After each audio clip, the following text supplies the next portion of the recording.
संतों का कि कई साधक 10-12 साल से आश्रम में रह रहे हैं। उनमें से कुछ लोगों का वेश परिवर्तन, गुरु जी के शरीर रहता तो हो सकता है पहले हो गया होता, लेकिन संतों का था कि कई वर्ष हो गए हैं तो उनका हो जाए। उनमें से करमचंद, दोनों का नाम है लेते हैं, वो सब आते चले जाए यहाँ पर। करमचंद, देवेंद्र, अरविंद, चेतन, चंद्रशेखर, सुरेश, कई लोग है, मुझे नाम मालूम नहीं है, भूपेंद्र, रोशन, और आकर बैठते चले जाओ तब ख्याल होगा। और 2 साधकों का ब्रह्मचारी वेश, सुधीर और अरविंद बी। सुधीर को भी 2 साल हो रहा है, अरविंद को 1.5 साल से ज़्यादा। उन्होंने बुलाया ना अरविंद और सुधीर, तुम इधर बैठ लो, इधर बैठना कर, क्या क्या करना बताते जाओ, मुझे कुछ पता नहीं है। आराम तुम बहुतों साधु वेद दिलवाए हो, आप बताओ क्या क्या करना है। गुरु जी दिलवाए तो जानते थे, कहते कहते क्या करना होता है। बड़े कपड़े देने के बाद नाम बताएं। वेश परिवर्तन मुख्य बात एक औपचारिक रस्म है, क्योंकि साधु वेश में, साधु व्यवहार जमाने पर, और इसमें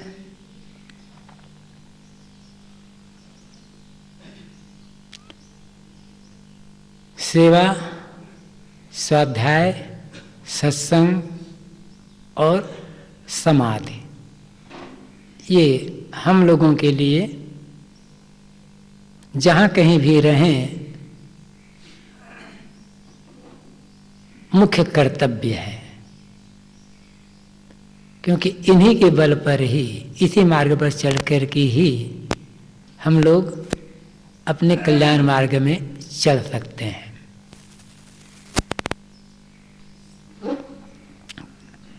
सेवा के प्रति निष्ठा हो, सेवा से चित्त शुद्ध होता है, ये गुरुदेव जी का सूत्र ही है। सेवा से चित्त शुद्ध होता है,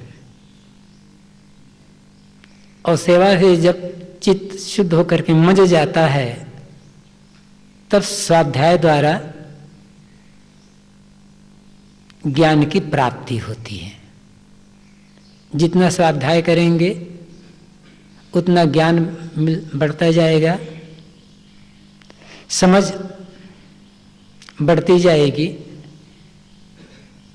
और सत्संग से उस ज्ञान और समझ की पुष्टि होती है। स्वाध्याय से तो ज्ञान मिलता है, इसमें कोई दो राय नहीं है, लेकिन उस ज्ञान की पुष्टि सत्संग से ही होती है। केवल स्वाध्याय करते रहें और सत्संग न करें तो मात्र वो पढ़ा हुआ ज्ञान मन में बराबर बैठेगा नहीं।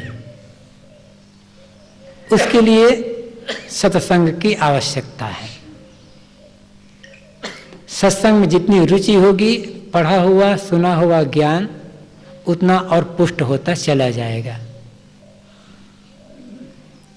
तो स्वाध्याय और सत्संग द्वारा जो ज्ञान मिला, उस ज्ञान का प्रयोग साधना में होता है। ज्ञान तो मिल गया, जानकारी तो मिल गई, लेकिन साधना नहीं किए तो प्रयोग में नहीं उतरा तो ज्ञान काम नहीं आएगा।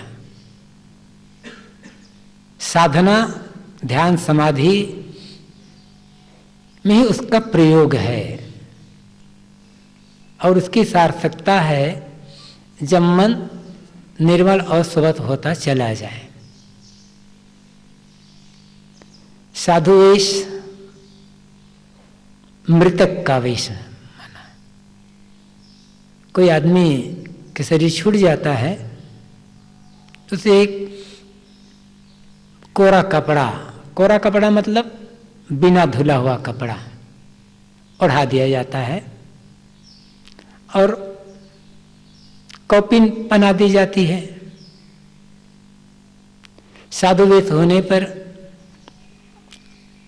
असला और कौपीन दिए जाते हैं, कोई मृतक का ही चिन्ह है।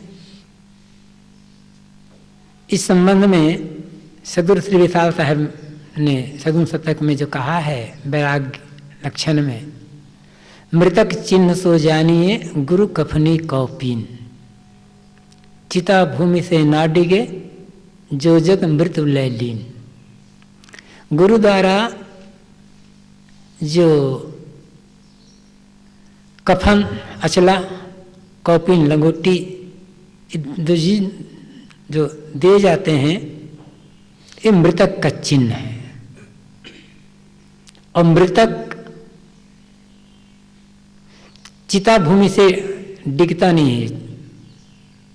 मुर्दे को चिता पर लेटा दो तो घबराता नहीं, चिल्लाता नहीं है कि हाय मेरे ये अंग जल रहे हैं, मेरे ये अंग जल रहे हैं। निश्चेष्ट वह पड़ा रहता है, उसे भागता नहीं है, मुर्दा हो गया। ऐसे ही ये साधु वेश भी मानो एक मरना है। चाहे जितनी भी तकलीफ आए, चाहे जैसी भी प्रतिकूलता आए, साधु मार्ग से, साधना मार्ग से जरा भी विचलित नहीं होना है। इसी में हम लोगों का कल्याण है।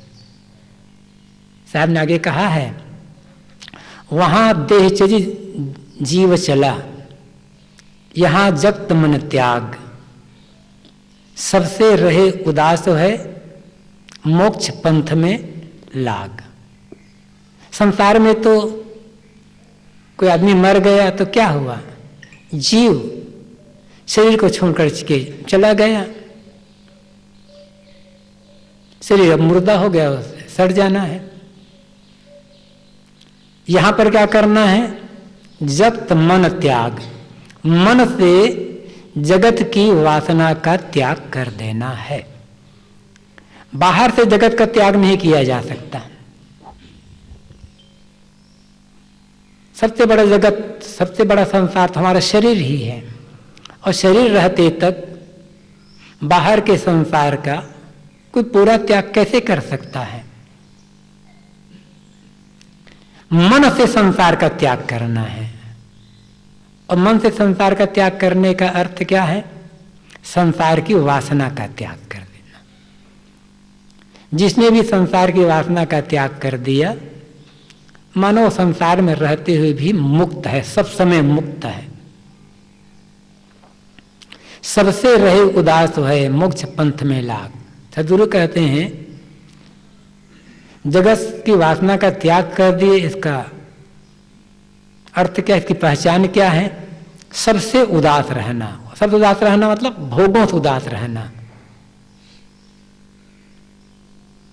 इस प्रकार से खाने को मिले, ऐसे पहनने को मिले, रहने की जगह मिले, ऐसी पूजा मिले, ऐसा सम्मान मिले, ऐसा मेरा स्वागत सत्कार हो।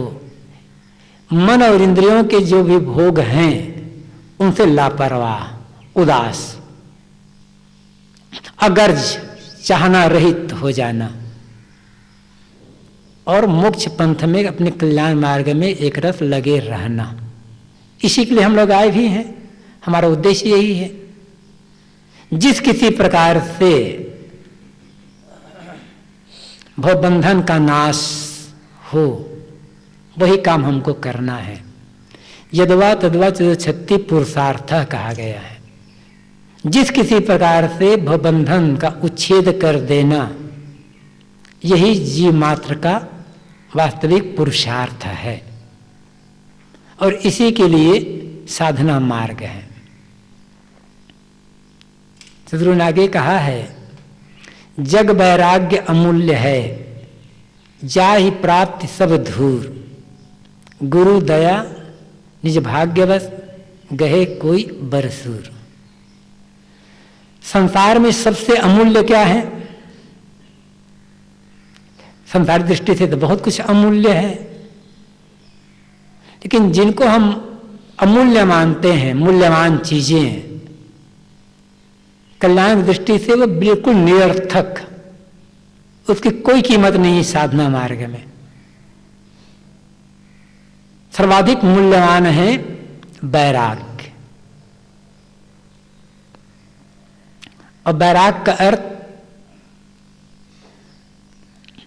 सीधा अर्थ कहें तो गुरु जी के शब्दों में अनासक्ति, निष्कामता ही वैराग है। दूसरे ढंग से कहें तो पर की आसक्ति का त्याग। अभी बात आई थी कि पर का उपयोग जीवन पर्यंत करना है,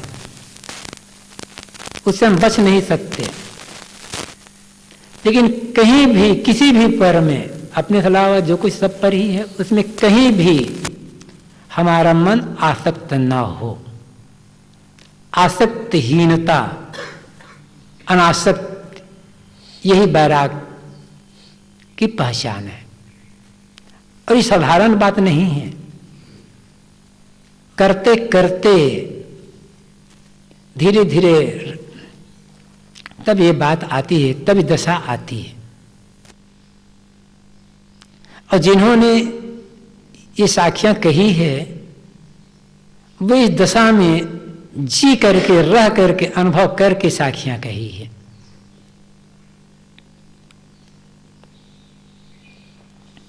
ये साखी अनुभव से निकली हुई है।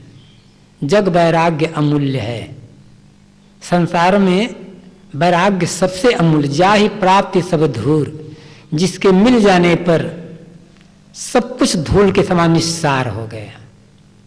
सार है तो केवल वैराग। बिना वैराग के अपने आप से मुलाकात नहीं हो सकती है। अपने में जोड़ना है तो पर से तो वैराग्य चाहिए ही चाहिए। एक ही काम हम लोगों को करना है, पर से विरक्ति और स्व में अनुरक्ति, बस हमारा काम बन गया। लेकिन स्व में अनुरक्ति तब तक नहीं हो सकती जब तक पर से विरक्ति ना हो। कहे कि हम स्व में अनुरक्त हो जाएं, तब पर में से विरक्ति हो जाएगी, ऐसा नहीं होगा। पर से विरक्ति के पश्चात ही स्व में अनुरक्ति होगी। और पर जिसको छोड़ना हमारे लिए बहुत कठिन जान पड़ता है, अंत में वो छूटना ही छूटना है। चाहे हम पहले मन से छोड़ दें या अंत में विवश का शरीर छूटने पर छूट जाए, छूटना तो है ही।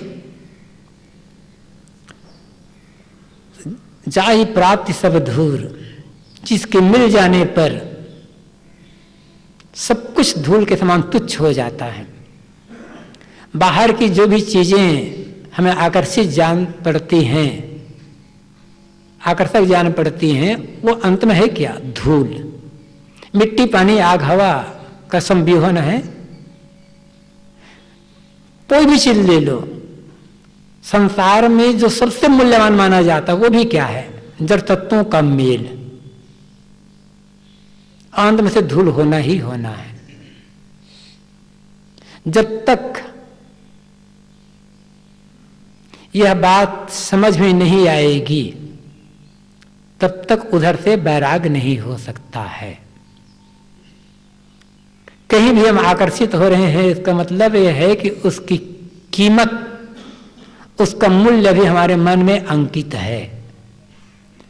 जिस चीज का मूल्य आंकना मन बंद कर देता है, जिस चीज की कोई कीमत हमारे मन में नहीं रह जाती, उससे अपने आप वैराग हो जाता है। उसका ख्याल भी नहीं होता कि वो चीज है भी कि नहीं है।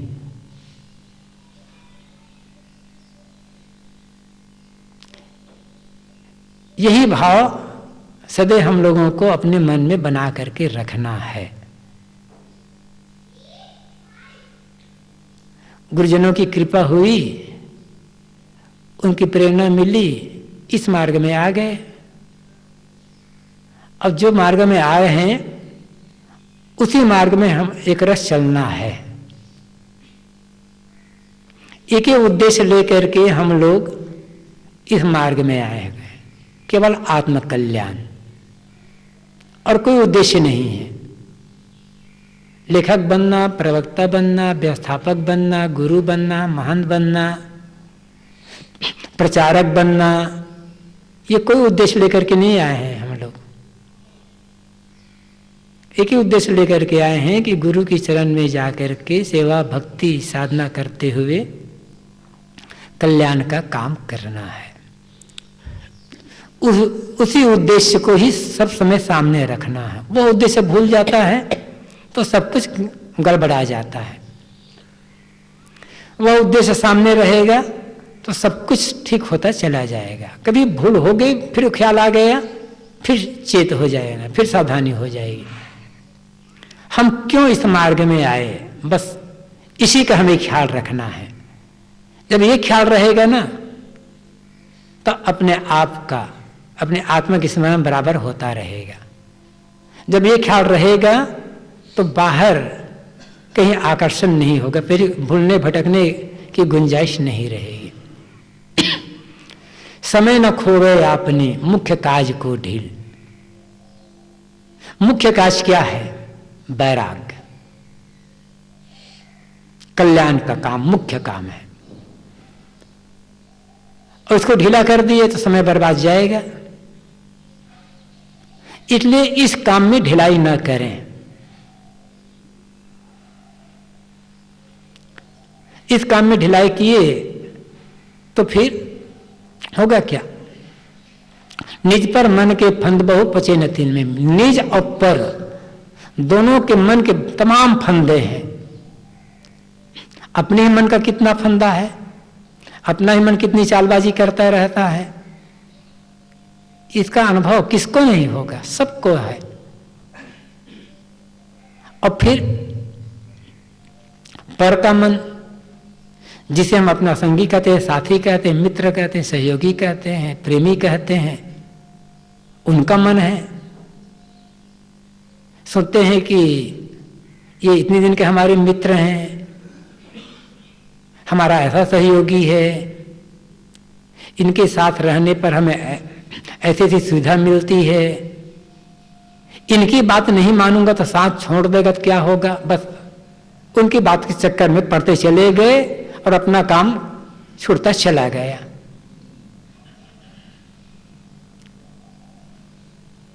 कब तक दूसरों को हम खुश करते रहेंगे? इसका मतलब ये नहीं है किसी से यहां द्वेष करना। खुश तो सबको करना है व्यवहार में, लेकिन दूसरे के मन की पूर्ति कर करके खुश रखेंगे ताकि वो हमारा साथ बने रहे, हमारा साथ पूरा होता रहे। बस दूसरे के मन में मिल गया फिर तो। साहब कहते हैं अपने और दूसरे के मन के तमाम फंदे हैं, उनमें मिले ना, उनमें मिल करके पचे ना। मुख्य काम अपना वैराग। समय थोड़ा है, वो भी निरंतर भागा जा रहा है। जीवन की अवधि कितनी है हम कुछ नहीं बता सकते। और निरंतर समय भागा जा रहा है। जीवन का समय पूरा होने के पहले हम लोगों को अपना काम पूरा कर लेना है, क्योंकि इसी के लिए इस मार्ग में हम लोग आए हैं। तो साधु वेश, मृतक का वेश, कफन है। तो कफन तो हम लोग ओढ़ लेते हैं, लेकिन बाहर से कफन ओढ़ करके भी अंदर से मर नहीं पाते। जीता रह जाता हमारा अहंकार, जीता रह जाता है हमारा मन, जीती रह जाती है मन की वासनाएं। इसीलिए गुरु जी ने कहा है तुम मृत्यु की कफनी लिया पर हाय क्यों मरता नहीं। मृत्यु की कफनी तो ले लिए, मुर्दे का कपड़ा तो पहन लिए, लेकिन मरा नहीं। कामनाएं वैसी की वैसी, वासनाएं वैसी की वैसी, मन की ललक हविष वैसी की वैसी, अहंकार वैसा का वैसा, कहाँ मर रहे हैं? मरना है। तन तो सभी का मर रहा, मन मारना है वीरपन, इसी छंद की पंक्ति है। तन तो मर ही रहा है, रोज रोज मर रहा है। मन को मार लेना, मन को अनासक्त, निष्प्रिय, निष्काम बना लेना, यही वीरता है। और इसी वीरता को धारण करके, इसी वीरता के पथ पर चल करके हम लोग अपना कल्याण का काम कर सकते हैं। इन बातों पर ध्यान देना है। फिर गुरु जी से, संतों से सारी बातें सुनी जा चुकी है अनेक बार। बहुत सुनना नहीं है, बहुत कहना नहीं है, जीवन में हम लोगों को उसका प्रयोग करना है। करो विराग धरो मन दृढ़ता, करो विराग धरो मन दृढ़ता, करो विराग। तेहि दुख को तुम सुख ही विचारो, तेहि दुख को तुम सुख ही विचारो। होया विराग जाओ न विधि बनता, करो विराग धरो मन दृढ़ता, करो विराग मन दृढ़ता, करो विराग। परम विराग मन ही बस करी कै, परम विराग मन ही बस करी के। हिय कठोर विषय नहीं लसता, साधो ये मुर्दों का गाँव, साधो ये मुर्दों का गाँव, साधो ये मुर्दों का गाँव, साधो। पीर मरें पैगंबर मरिहें, मरिहें जिंदा जोगी। पीर मरें पैगंबर मरिहें जिंदा जोगी। राजा मरिहें प्रजा मरिहें, राजा मरिहें, मरिहें वैद्यो रोगी। साधो ये मुर्दों का गाँव, साधो ये मुर्दों का गाँव। चंदा मरिहें सूरज मरिहें, चंदा मरिहें धरणी आकाशा, मरिहें धरणी आकाश। 14 भुवन के चौधरी मरिहें, 14 भुवन के। इन्हों की क्या आशा, साधो।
सुख वरण प्रभु ना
कर जोड़ेंगे। गुरु शरणागति तो काम क्रोध मद लोभ में नित मैं रहूं बुलाए। दीन दास प्रभु जानिके लीजय बंदे चुराए। मन दृष्टि महामलिन है आदि वाणी के बीच दया करी। मैं हूँ यति जाल जाल बहु खेल में पर मैं निपट गंवार। शरण आए की लाज चाहे बलि देवार। मन वच कर्म गुरु साधु से टूटे नाम मने। अंति छोड़िया दीजिए वरदान सदा अच्छे। साहेब के दरबार में कभी काहुकी नाय। बंदा मोहि पावे नहीं चोक चाकरी माय। ना गुरुरधिकम तत्त्वं ना गुरुरधिकम तप। गुरु ज्ञानात् परं नास्ति तस्मै सद्गुरुवे नमः। ज्ञान मूलं गुरुर्मूर्ति पूजा मूलं गुरुपदम्। मंत्र मूलं गुरुर्वाक्यं मोक्ष मूलं गुरुकृपा। गुरुर्देवो गुरुर्धर्मो गुरुर्निष्ठा परं तप।